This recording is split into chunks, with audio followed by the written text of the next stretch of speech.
It's all recording. All right, you guys ready? All right, you guys all ready? All right, today is Wednesday, June 28th, 2023, and I got it right this time. And this is my little Bible study, and we're back in the book of Genesis on chapter 29 where we're going to pick it up. Father, I'd like to say that this find people with open eyes and open ears in Jesus' name, amen. All right, now, last week, we talked about a stone last week, right? Jacob's pillow. He made a pillar out of it. All right, and I tried to relay and convey, he's talking about he anoints the stone after he has his dream. All right, he anoints the stone and says this is going to be the cornerstone, basically the part of the church that was going to be built. All right.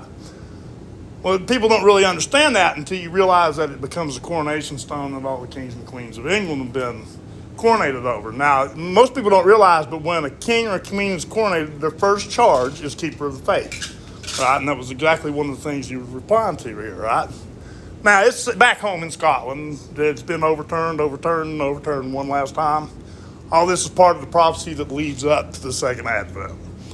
So all that's been fulfilled with this stone. Well, now, we go from that stone to a symbolic stone, who is the cornerstone of the church, who is the stone that the builders rejected and would later become the cornerstone of the church. Well, that's Christ, of course. This is backed up by the fact that you go all the way from Daniel. There's that great white stone that smashes the feet of them into Babylon that brings the entire thing down. The same stone is talking of in the book of Revelation, chapter 19 and 20. All right. Well, I said back then that was only half of the story. All right. Well, let's just talk through the second half. We're just going to kind of talk through it. All right. Well, we're talking about these tribes, or we're getting ready to. Jacob is getting ready to find all 4 of his wives, would have all 12 of his sons plus a girl. One little girl and all that mess. Poor little thing. I bet she had a pretty safe life for most of her life, I'd imagine. But, all right, okay, now these stones, now remember, we've studied this before, if you think about it, about stones. Remember when we were studying the Ark of the Covenant, when we were doing the book of Numbers, when we've been in the book of Numbers, we were talking about the Ark of the Covenant, and as part of just the discussion and stuff of the topic of the Ark of the Covenant, we looked in Joshua, where the priests are leading finally the people of Israel into the promised land, finally, after all this time, right? And what did it say? It said as soon as those priests that were leading the way, as soon as their toes touched the Jordan River, well, it dammed up on one side and stopped. All right? Remember, they crossed in dry land, just like he said they would originally do, and just like they did whenever they crossed the Red Sea and leaving the Exodus. Right? Do you remember what he said, though? He said, stop in the middle of the river, and what did they do? They stopped, and they picked up 12 stones. Right? And they took them to the other side, into the promised land, and there they built a monument. On those stones, they wrote what? The name of each tribe. Each of the 12 tribes. So that takes those stones and then move all the way to the book of Revelation then. The people who are sealed out of the election that will testify are sealed out of what? The tribes. The very tribes, right. Those same stones that they were talking about way back in the beginning, right? So just because one of the point I'm trying to demonstrate, whether effectively or ineffectively, is that doesn't change over time. It's the same subjects from the book of Numbers as it is in the book of Revelation. All right? You have absolutely zero hope of understanding the book of Revelation if you don't have a very strong working knowledge of the Old Testament, period. All right, because all the symbols, all the events, all those things, all take place in the Old Testament. And besides, look at the Bible like any other book, basically. You can't go to any book and go to the last chapter and read it and have a clue what it's talking about. The Bible's the same stinking way. There's nobody can go to the book of Revelation without having the fundamental knowledge of the rest of the book and have any idea what it's even talking about. All right, well, here's where you get those things. These are the patriarchs, the men that each house of the tribe of Israel will be named after, all right? And they come right here from these relationships with these women. Oh, I'm going to get your sister. You know what? You got me logged in on Facebook on this. All right, I hope I'm still recording. But anyway, all right, back to what we were getting at. Because last time this happened, our recording didn't work. The last time she was logged in on Facebook and her sister started trying to text me. It shows up here. Yeah. But anyway, I think we're good. It says it's still going. All right. So let's get on with this then. Jacob and Esau, remember, Esau was so ticked at Jacob, he told him, well, as soon as your dad's dead, I'll kill you. Yeah. All right, his mother's so worried about him doing that he says, you go to Grandpa's, and hang out with your uncle, my brother, at the Laban, right, at Laban. Now, we've already been introduced to Laban, right? That was where they went to get Isaac's, not from Laban, but it was that same family, right? So, as a matter of fact, Laban is her sister, Rebecca, is Rebecca's brother. I'll make sure I get the right R because I don't want to get Rebecca and Rachel screwed up because I can do that really easily because they're both pretty interesting characters in it. Okay, so Rebecca sends him, get back to see my brother, sends him not just back to where they came from, but tells him exactly what house to go to, and that's where we're going to pick it up, right in chapter 29. All right.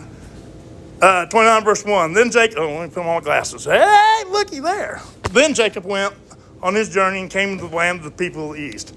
Remember who settled in the east already? It was Ishmael, right? And his princes are all the kings of the east. Verse 2. And he looked, and behold, a well in the field, and lo, there were 3 flocks of sheep lying by it. For out of that well they watered the flocks. A great stone was upon the well's mouth. Now this great stone upon the well, like that's just how they kept security of the well, kept dust and things out of it. All right. But note that there are 3 complete groups here. And most people look at this as that the well and the stone is so big that it takes at least a couple people from each of the groups to open the well so they can all use the community well. Now, I have no doubt, I don't think that Rachel and any of them are going to be at the top of the pecking list, let's just say, as far as the order of usage of the water, right? But nonetheless, there you have the setup. Verse 3, and thither were all the flocks gathered, and they rolled the stone from the well's mouth and watered the sheep, and put the stone again upon the well's mouth in its place. All right? So they took care of business, all right, and covered it back up. And Jacob said unto them, my brethren, whence be ye? And they say, of Haran are we. Well, that was exactly where he was supposed to go back to, right? And he said unto them, know ye Laban, the son of Nahor? And they said, we know him. And he said unto them, is he well? And they said, he is well. And behold, Rachel's daughter cometh with the sheep. All right, so Rachel's bringing her sheep in right now to water after these people have already watered all their flocks, right? Got this big old stone that these men are all having to heave off and around this, right? Verse 7, he said, lo, it is yet high day. This is noon. He said, what are you doing here? Neither is it time for the cattle should they be gathered together. Water ye the sheep and go feed them, all right? So Jacob, he's a herdsman. He knows what's up. He knows he's going to have the best productive cattle and the best productive sheep if they're out during the day grazing, right? All right. But here, you got this girl bringing her sheep in. Oh, they think we're open, don't they? Yeah, I think so. We don't open at night, guys. Not sure. We done gave up there. Kings out, it's just like we was trying to find a spot. I'm sorry. Oh, you're welcome. Y'all have a good night. Thank you, you too. All right, where was we? Okay, so Jacob's concerned about why she's there at noon with sheep and the cattle when they should be out grazing, right? That just tells you a lot about Jacob. He understands exactly what it takes to be a good manager of herds, anyway. Because why? He comes from the people that invented it. All right, remember?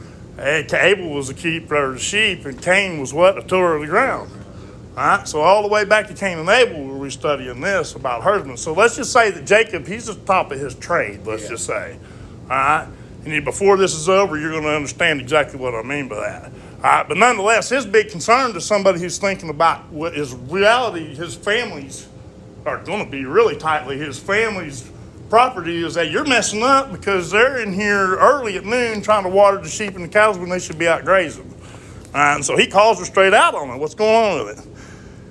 Verse 8, and they said, we cannot until all the flocks be gathered together, until they roll the stone from the well's mouth, then we water the sheep. So what she's just telling them is they're setting the schedule. We have to be here when they open the well, all right, or we don't water the flocks.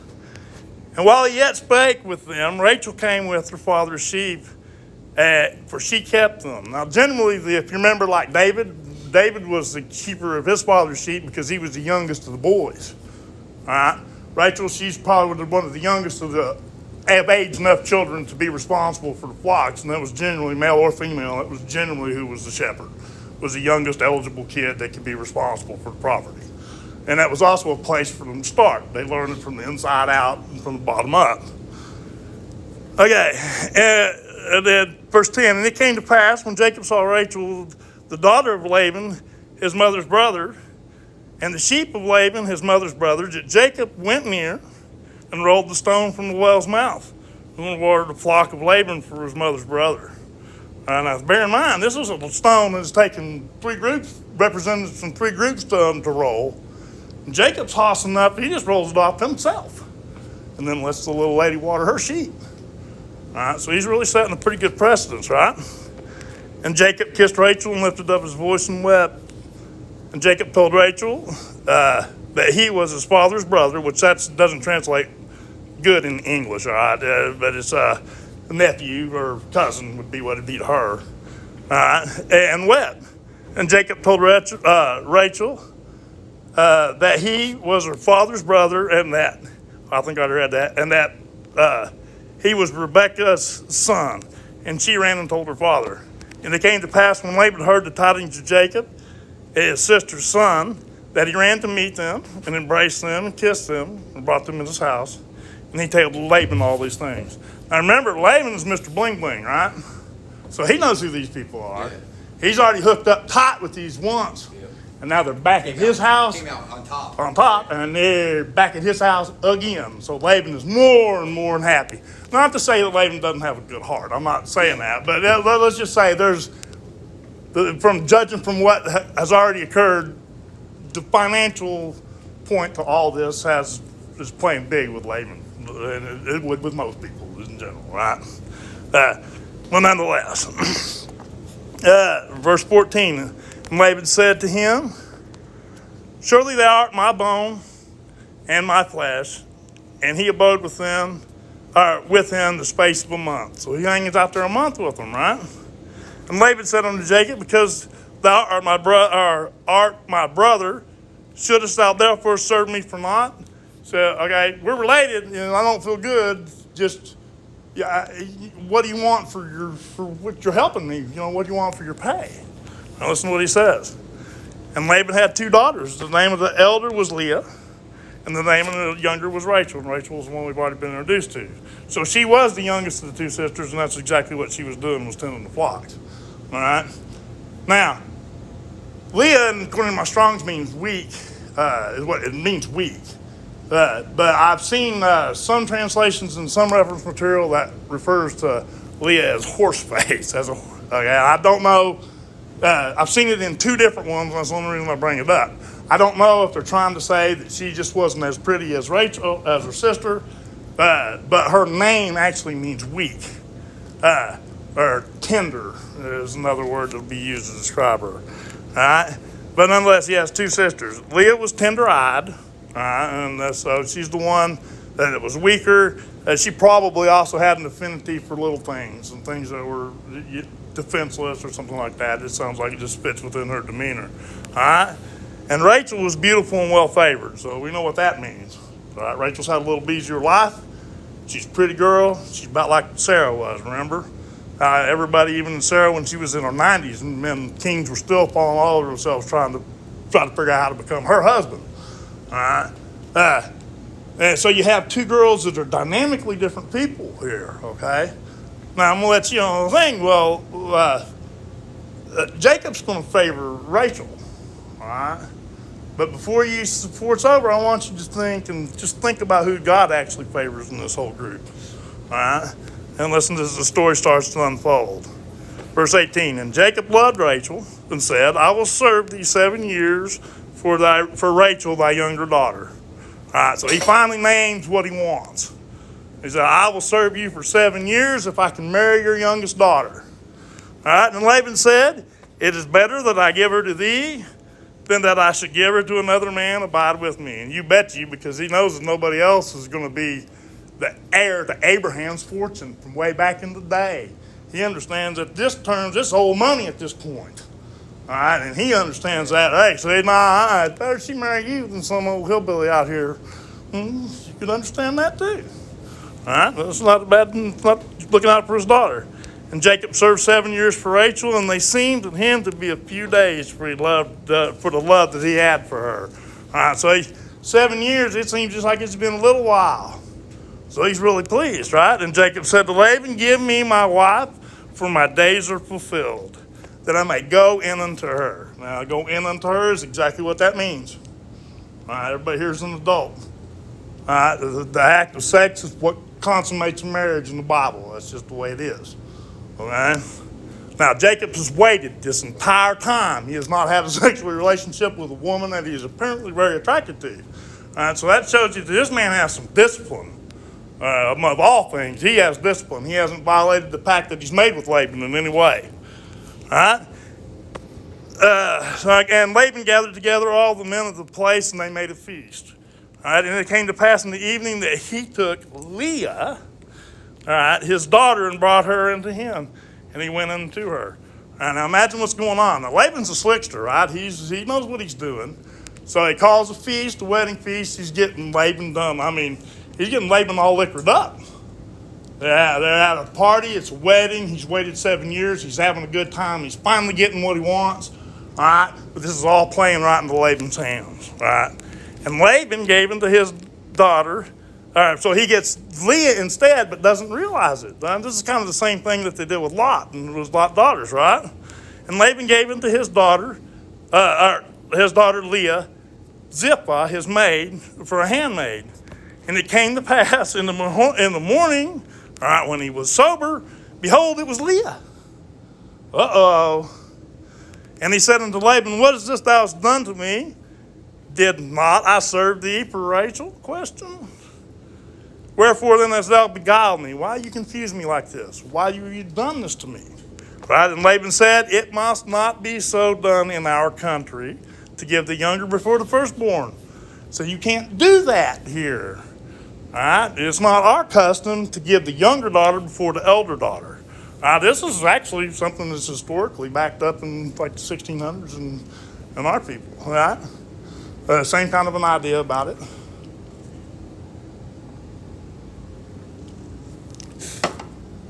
All right. Nonetheless, listen to what he says. 27. Fulfill her week. All right. That means they called the feast. It was going to last 7 days, a full week.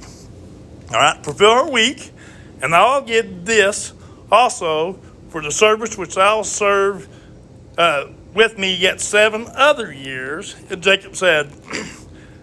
Let me start over. Fulfill her week, and we will give thee this also for the service which thou shalt serve with me yet 7 other years. All right. So he's telling him right there, all right, I gave you another daughter, but you owe me 7 more years. All right. And Jacob did so and fulfilled her week, and he gave him Rachel, his daughter, to wife also. So here, right out the gate, Jacob has 2 wives in 1 week after 7 years. Right out the gate. 2 sisters. Now, this practice of marrying sisters will later become a point of law where it's illegal for a man to have a wife, to marry his sister's wife, his sister. The wife of his sister is what I'm trying to say. All right, you get the point. All right, later it becomes illegal, but at this point there's been no law given, so therefore there's been no law violated. If you remember, Abraham and Sarah were half brother and sister. Brother, mom, their dad was the same, 2 different moms. All right, and again, that process, that practice would also be outlawed later. All right. Verse 29, and Laban gave to Rachel, his daughter, Bilhah, his handmaid to be her maid. All right, so now Jacob has 2 wives and 2 handmaids that are there in his tent, or within his household.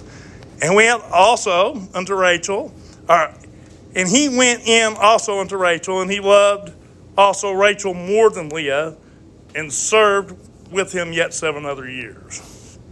So now we have the setup. All right, so Jacob stuck there 7 more years, but now he's got 2 wives, 2 handmaids, right? And he's running stuff for Laban. So he's not sitting too bad, actually. All right. Now here we go with the children. Now those same 12 stones that they pulled out of one side or out of the middle of the Jordan and built a monument, those same 12 stones that the very elect are named from out of the book of Revelation. All right, it's all tied to those people. If you remember back when we started this, way back in Genesis, probably around chapter 3, I made this statement. I said, don't forget this one thing, that is from this point forward, that the Bible ceases to be the history of mankind and becomes the history of one man's family. Okay? And we've been following that family all the way up to Jacob now.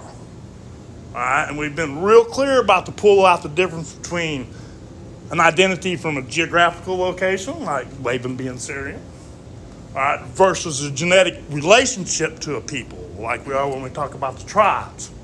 Okay? Now, it's been my experience that people are often all messed up when it comes to tribes, and it's because of weak teaching today in church. All right? Most people now try to associate a tribe with a particular race of people or a specific ethnic part of an ethnic group, when in reality a tribe is out of the same genetic family. All right? They're closely related when it comes to a tribe. All right? It's not different groups. It's all 12 groups of the same people is what a tribe is. All right? So here we go with the patriarchs. Listen to this, because this gets a little slick here. And when the Lord saw that Leah was hated, or let's just say loved less than Rachel, I don't think she had a hard life. I really don't. I don't think it was a bad life for Rachel being one of the wives. Right? And in fact, the first one, she's the primary. Right? She's the first, the original one. Her little sister's the second wife. Right? And when the Lord saw that Leah was hated, he opened her womb. And Rachel was barren. Right? So out of the two sisters, God has favor with Leah. All right, because he doesn't really think, I guess the way it reads is that he doesn't like the shape that she's really getting with these. So to remind her of where they all are in it, he shuts one womb down and opens one up. And Leah conceived and bore a son. She called his name Reuben, the eldest son from Leah. And she said, surely the Lord hath looked upon my affliction. Now therefore my husband will love me. All right, so she knows probably that Jacob cares for Rachel more than her. All right? And she thinks that giving him this son then will change that relationship with her husband. All right? And she conceived again and bare a son and said, because the Lord hath heard that I was hated, he hath therefore given me this son also. And she called his name Simeon. And she conceived again and bare a son, and said, now this time will my husband be joined unto me, because I have borne him 3 sons. Therefore was his name called Levi. All right? And she conceived again and bare a son. She said, now will I praise the Lord. Therefore she called his name Judah, and left off bearing. All right, so she knocks out 4 patriarchs right out the gate. All right, and the whole time, the preferred wife to Jacob is barren this entire time. All right, so let's go on to the next chapter, chapter 30. And when Rachel saw that she bare Jacob no children, Rachel envied her sister and said unto Jacob, give me children, or else I'll die. And Jacob's anger was kindled against Rachel. Right? And he said, am I in God's stead? Who do you think I am? You think I'm God? I'm doing my part. All right? It's not you, Rachel. Leah's knocking out kids. So he knows it's not him. All right? So he gets mad at her and says, well, you think I am God? I'm doing what I can do. All right? Who hath withheld from thee the fruit of thy womb? Do you think it's me that's done this, that's chose this? And she said, behold, my maiden Bilhah. Go into her, and she shall bear upon my knees, that I may also have children by her. Okay, now, does this sound like somebody else you remember? Sounds a lot like Sarah, doesn't it? With Hagar. It was almost exactly the same things, Please go to him so I can bear children through you. That didn't work out so good then. And this works out a little bit better, but you get my point, right? And she gave him Bilhah, her handmaid, to wife. Well, now you got 3 wives. All right? And Jacob went in unto her, of course, and that makes another wife. So here we go. There's 3 wives. And Bilhah conceived and bare Jacob a son. And Rachel said, God hath judged me, and hath also heard my voice, and hath given me a son. Therefore she called his name Dan. All right. And Bilhah, Rachel's maid, conceived again, and bore Jacob a second son.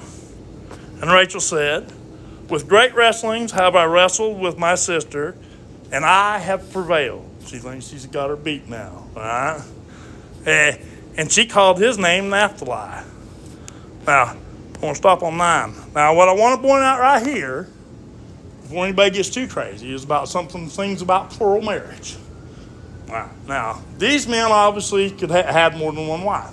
Here we got this. You got Patriarch Prime going to have 4 before it's all over right here. All right. Having 4 wives, no mention of any kind of sin through Jacob, right?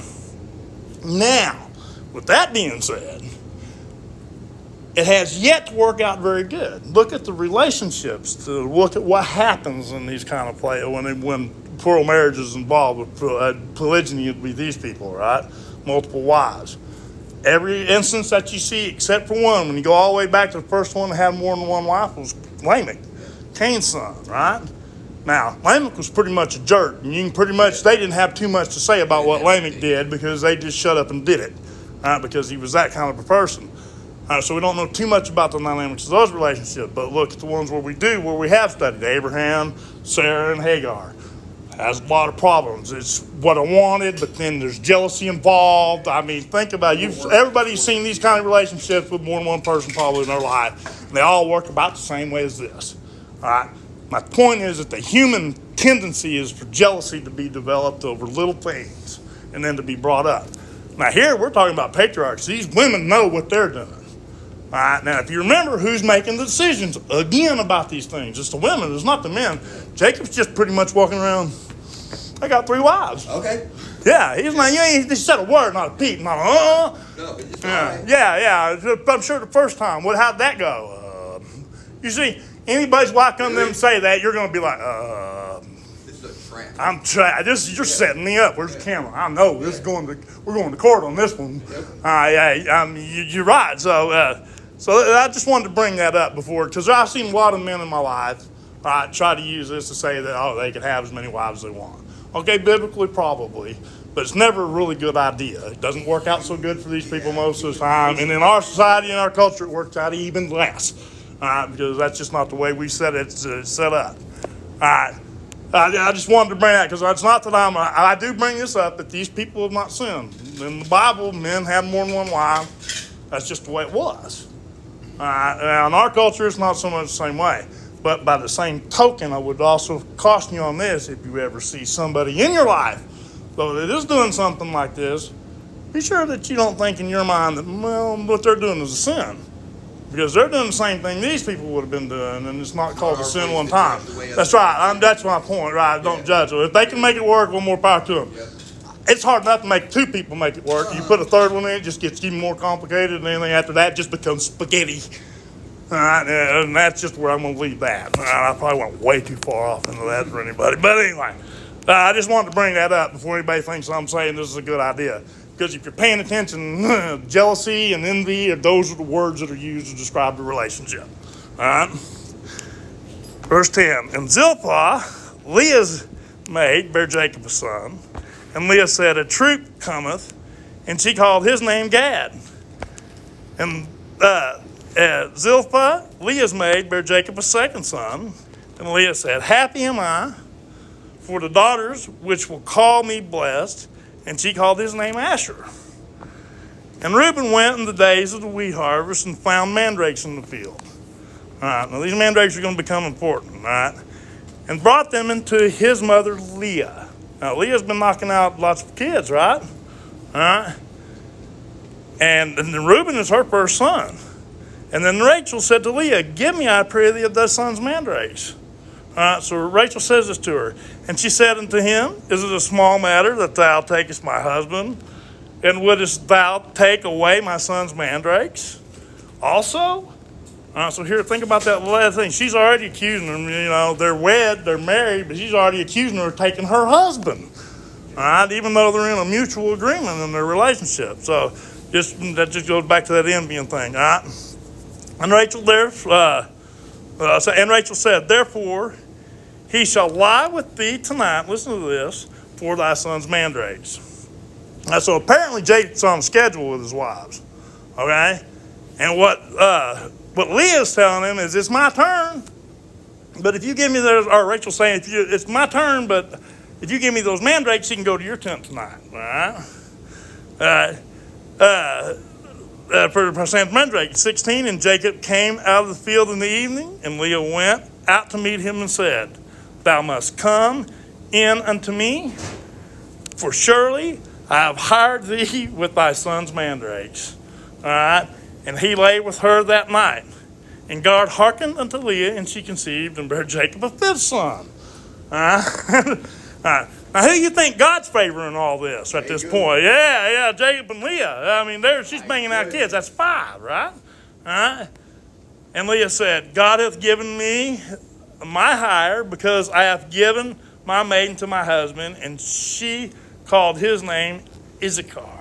Now, the importance of these mandrakes, all right? Now, Rachel's quit having kids, right? Or she's not been able to have any. And now, part of the mandrakes, that goes back, there's a lot of things. Potions were made with them. They're poisonous, right? They're hallucinogenic. So there were a lot of things that were actually done with these things. Well, one of the failed uses was to cure infertility. All right? That's one of the uses for mandrakes over time. And now it's probably because that's why she's making this bargain. She can't have any babies, but she wants to desperately. All right, so she's turning to medicine to trying to have babies, right? Trying to have a baby. Now my question is God's the one that's dried up her womb? Well, then should it have been medicine, or should it have been God that she turns to? All right, now is she aware? I don't know. It is a point to think about. All right. Let's see, 18, 19. And Leah conceived again and bare Jacob a 6th son. All right. And Leah said, God hath endured me with a good dowry. Now will my husband dwell with me, because I have borne him 6 sons. She said that 3 sons ago, right? And she called his name Zebulun. All right. And afterwards, she bare a daughter. Finally, what do you know? And afterwards, she bare a daughter and called her name Dinah. One little girl and that mess of boys with 4 mothers. Okay, so you get the point. All right? And God remembered Rachel, finally. All right? And God hearkened her and opened her womb, and she conceived and bare a son, and said, God hath taken away my reproach. And she called his name Joseph, and said, the Lord shall add to me another son. All right. And it came to pass, 25. What time we got? All right, yeah. And it came to pass, when Rachel had borne Joseph, that Jacob said to Laban, send me away, that I may go into my own place, into my own country. Give me my wives and my children, for whom I have served thee, and let me go, for thou knowest my service which I have done thee.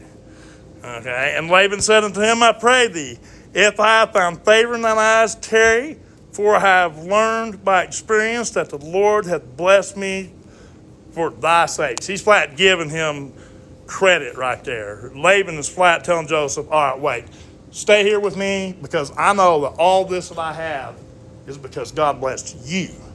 Because you're the one been taking care of it. And Laban's kind of giving props for where they're due. He's giving props to Jacob for the job that he's actually done over 14 years. All right, so imagine the difference that he's made. All right, and he said, appoint me thy wages, and I will give it. Now listen to this. This is what it says. And he said unto them, he wants him to stay, but tell me what you want. All right, and he said unto them, thou knowest how I have served thee, and how thy cattle was with me. For it was little which thou hadst before I came. You just had a few cows when I got here. All right? And it is now increased into a multitude. And the Lord hath blessed thee since my coming. And now, when shall I approve of my own house also? And he said, what shall I give thee? And Jacob said, thou shalt not give me anything. All right? If thou wilt do this thing for me, I will again feed and keep thy flocks. He said, I don't want nothing. All right? And if you'll do this one little thing for me, I'll take care of your stuff for a while. All right? And I'll pass through all thy flocks today, removing from thence all the speckled and spotted calves. Now, this is what he's telling Laban he's going to do, because this comes into his money now, right? And all the brown cattle among the sheep, and the spotted and the speckled among the goats. And of such shall be my hire. So those right there, so that's what I'm willing to work for. All the spotted, the brown cows, and all the spotted out of everything else. All right? So shall my righteousness answer for me in the time to come. He goes, we're going to let God sort this out. When it comes for my hire before thy face, everyone that is not speckled and spotted among the goats and brown among the sheep, that shall be counted stolen with me. And Laban said, behold, I would it might be according to thy word. I'll do it the way you want. Right? Now he just set his wages up, right? And he removed that day the goats that were ring-striped and spotted, and all the she-goats that were speckled and spotted. You think he's ever bred an animal for a trait in his life? Maybe just a couple times as a shepherd. All right? Listen to what he says. And all the brown among the sheep, and give them into the hands of his sons. All right, take all of them, and I'm going to give them to my boys, and listen to what he says. And he set 3 days' journey betwixt himself and Jacob fed the rest of Laban's flock. All right. Now he's taken all those animals that have that genetic marker, and he's given them to his kids, and he's moved them all off out of the way. Now listen to what he does. And Jacob took rods of green poplar and hazel and chestnut trees, and piled with stakes in them, and made them white appear, which was in the rods. He just took these little saplings and stripped them off the bark, and he made a little pen, is what he's making. And he set the rods, which had piled before the flocks, in the gutters and the watering troughs where the flocks came to drink, and they should conceive when they came to drink. All right, so he set up stanchions with this, so that all the females come in to breed, and he controls exactly which ram or exactly which steer breeds with what animal. Right? Because he's made a deal for at the end of the year for all the rest of them that are spotted and speckled, they're all his. Now he's a really good shepherd, so he knows how to breed for a trait. He knows, he's been watching all his life little sheep be born and go, man, that little boy looks exactly like his daddy, which he knows is that one right there. So he knows that he can take an animal and say, okay, I want that to hold true. Every male looks like that comes from this animal. It doesn't take them long to start breeding for traits. That's how we domesticated animals in the first place. Okay, exactly the same way, right? God showed them exactly what it was and exactly how to do it. That's what Cain and Abel were up to. All right, so he's been doing this, and he comes from a line of people that do this. Now listen to what happened. Well, except Laban wasn't as good as he was, right? Because he didn't have nothing when Joseph got there. When Jacob got there. All right, and the flocks conceived before the rods and brought forth cattle, ring-striped, speckled, and spotted. Why? Because he was controlling exactly what genetic information was getting passed along. And Jacob did separate the lambs and set the faces of the lamb flocks toward the ring stripes and all the brown flocks of Laban.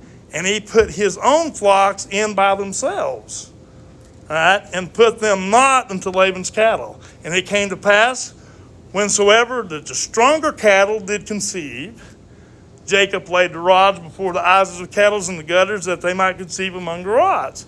So he's picking. He's saying, okay, I want a ring stripe out of this animal, and that's the biggest male I got, that genetic, and he's showing exactly what he's doing. So he's breeding a really strong herd of cattle and sheep, all right? And when the cattle were feeble, he put them not in, so that the feebler were Laban's, and the stronger were Jacob's. Now remember, this sounds a little bit sneaky.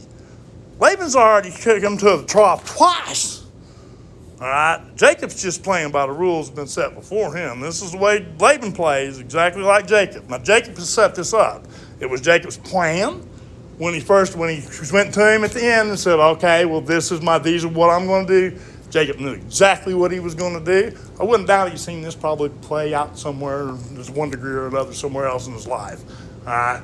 But my point is, he knows exactly what he's doing. He's playing dirty with Laban because Laban played dirty with him. All right, that's just the way it is. Welcome to my world.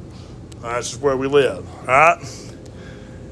And the man increased exceedingly, and had much cattle, and maidservants, and manservants, and camels, and asses. Okay, and I think tonight that's where we're going to stop. Yep, because Jacob leaves after that. All right, so that'd be a good place to stop right there. So now we got the patriarchs all born. All right, 12 in total. All right, and one's going to become a complete pain in the butt, and he's going to pay for it, and his name is Joseph. And he gets shipped off to one of our favorite places in the Bible, Egypt.